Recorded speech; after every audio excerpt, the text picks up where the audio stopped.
আর দুর্গাপুজো শেষ হয়ে গিয়েছে বেশ মাসখানেক হলো। তারপরে কালী পুজোও চলে গিয়েছে, জগদ্ধাত্রী পুজোও চলে গিয়েছে, কিন্তু পুজোর রেশ যেন গিয়েও শেষ হইল না।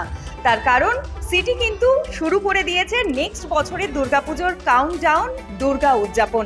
আর আজকে এই মুহূর্তে আমার সঙ্গে রয়েছেন 4 জন আর্টিস্ট। তাদের সঙ্গে আপনাদের পরিচয় করাবো এবং তাদের কাছ থেকে জেনে নেব বিভিন্ন রকম তথ্য।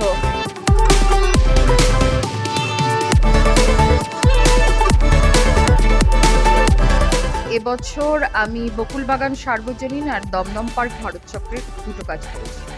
দমদম পার্ক ভারত চক্রে ছিল হচ্ছে জামদানি নিয়ে কাজ, উড়ান তার বিষয় ভাবনার নাম। আর বকুলবাগান সার্বজনীনে হচ্ছে মাসান, একটা ট্রাইবাল আর্ট ফর্ম। আমি কাজ করেছি দুটো পুজোতে, একটা হচ্ছে কুমারটুলি পার্ক সার্বজনীন আর বেহালা ফ্রেন্ডস। কুমারটুলি পার্কে যে বিষয় ভাবনার উপর কাজ করেছিলাম সেটা খুব বাঙালির একটা নস্টালজিয়া, মানে রেডিও এবং রেডিওতে যে আমরা মহিষাসুরমর্দিনী পার্ট, যেটা আমরা মহালয়া বলি, সেইটাকে নিয়ে কাজ করেছি। আর বেহালা ফ্রেন্ডসে করেছি একদম জাস্ট একটা কনসেপ্ট ওরিয়েন্টেড, রবি ঠাকুরের মঙ্গলা লোকে, যেটা গানটা আনন্দলোকে মঙ্গলা লোকে, ওটার ওপর বেস করে আজকের কন্টেন্ট অনুযায়ী একটা স্নিগ্ধ পরিবেশ তৈরি করার চেষ্টা করেছিলাম। এই দুটো কাজই করেছি।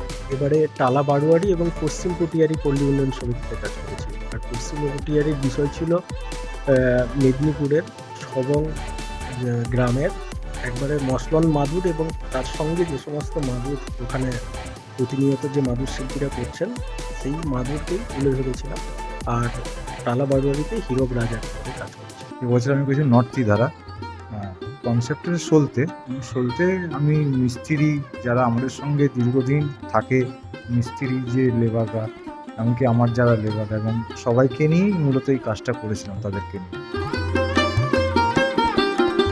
আপনারা দেখলেন যে ছোটো ছোটো বাচ্চারা রয়েছে এখানে, যারা প্রান্তিক বাচ্চা, আমি ঠিক ওইভাবে বলতে চাই না, এবং যারা ব্লাইন্ড, চোখে দেখতে পায় না, এরকম সংগঠন বেশ কিছু বাচ্চা, 4টে সংস্থাকে নিয়ে আমরা এই অনুষ্ঠানটার আয়োজন করেছি প্রতি বছরের মধ্যে। এবছর মূল হচ্ছে যারা পুজোর উদ্যোক্তা, যারা আমাদেরকে পুজোয় সহযোগিতা করে, আমাদেরকে ডাকে এবং তাদের পুজোগুলো যাতে আমরা মানুষের মধ্যে পৌঁছে দিতে পারি, তার আয়োজন আমরা করি। এবং সর্বশ্রেষ্ঠ হচ্ছে যারা শিল্পী, যাদের জন্য আজকে আমাদের বাংলার এত নাম, এরকম ঠাকুর তৈরি করে, তাদেরকে আমরা সম্মান দিই এই মঞ্চ থেকে। প্রত্যেককে আমরা আমাদের যারা দর্শক, আমাদের চ্যানেলের যারা দর্শক, তাদেরকে আমরা আপনাদের মাধ্যম দিয়ে আন্তরিক শুভেচ্ছা, ধন্যবাদ জানাবো যে পুজোর পর এরকম একটা অনুষ্ঠান আমরা করছি, আপনারা দেখবেন।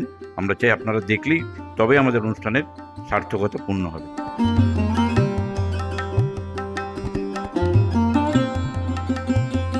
আমি সিটি কেবলকে ধন্যবাদ জানাবো এই উদ্যোগ গ্রহণ করার জন্য। বিশেষ করে আমি হলের মধ্যে গিয়েছিলাম, যারা শারীরিকভাবে প্রতিবন্ধী, ফিজিক্যালি চ্যালেঞ্জড, ব্লাইন্ড স্কুলের ছাত্রছাত্রীকে নিয়ে তারা যেভাবে এই আনন্দ অনুষ্ঠানের আয়োজন করেছেন, তাদেরকে আমার কৃতজ্ঞতা জানাবার ভাষা নেই।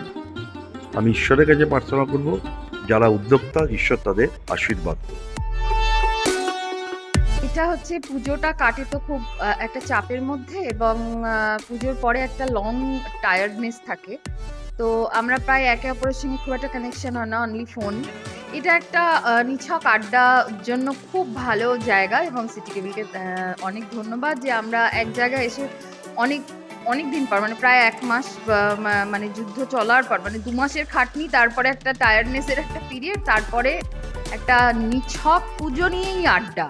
এটা একটা খুব এনরিচমেন্ট আমাদের নিজেদের নলেজের জন্য এবং নিজেদের সোলের জন্য। হয়তো সব পুজোতে গিয়ে দেখে সম্ভব হয় না, দেখা হয় না, সামনাসামনি দেখাও হয় না, এবং ওই যা সোশ্যাল মিডিয়াতে যা ছবিগুলো দেখি, তো এখানে ওই সবগুলো ছবি দেখে এবং তাদের সঙ্গে আলোচনা করা, অদিতির সঙ্গে আলোচনা করা অদিতির ঠাকুরটা নিয়ে, মানুষের সঙ্গে আলোচনা হচ্ছিল মানুষের ঠাকুরটা নিয়ে, এইটা একটা আলাদা কনসেপ্ট আর কি। আমার মনে হয় যে পুজোর পরে এইটা হলে ভালো, এটা নিয়ে নিজেদের মধ্যে আলাপ আলোচনা, কোনটা ভালো লেগেছে, এটা তো সবাই সব কিছু সবসময় বলা যায় না যে এটা ভালো লাগছে না, ওটা ভালো লাগছে, তো সেই আলোচনা আমরা এক্ষুনি করছিলাম। একটা কাজ চলার পরে স্বাভাবিকভাবেই এটা আমরা যেটা কাজ করি যে টায়ার্ডনেস তো থাকে, তারপরে যে দূরত্ব থাকে সেই দূরত্ব এবং ভিড়ের মধ্যে গিয়ে সমস্ত পুজো কভার করাটা এই 4 দিন বা 5 দিনে সম্ভবও নয়।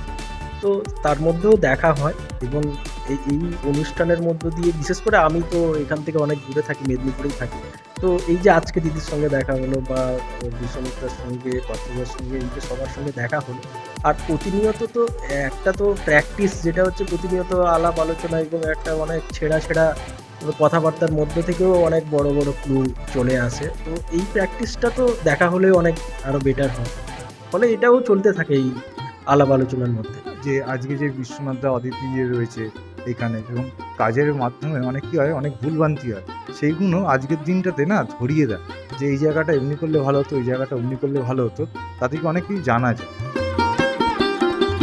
ক্যামেরায় স্নেহাঙ্কুরের সঙ্গে শালিনীর রিপোর্ট, এস নিউজ।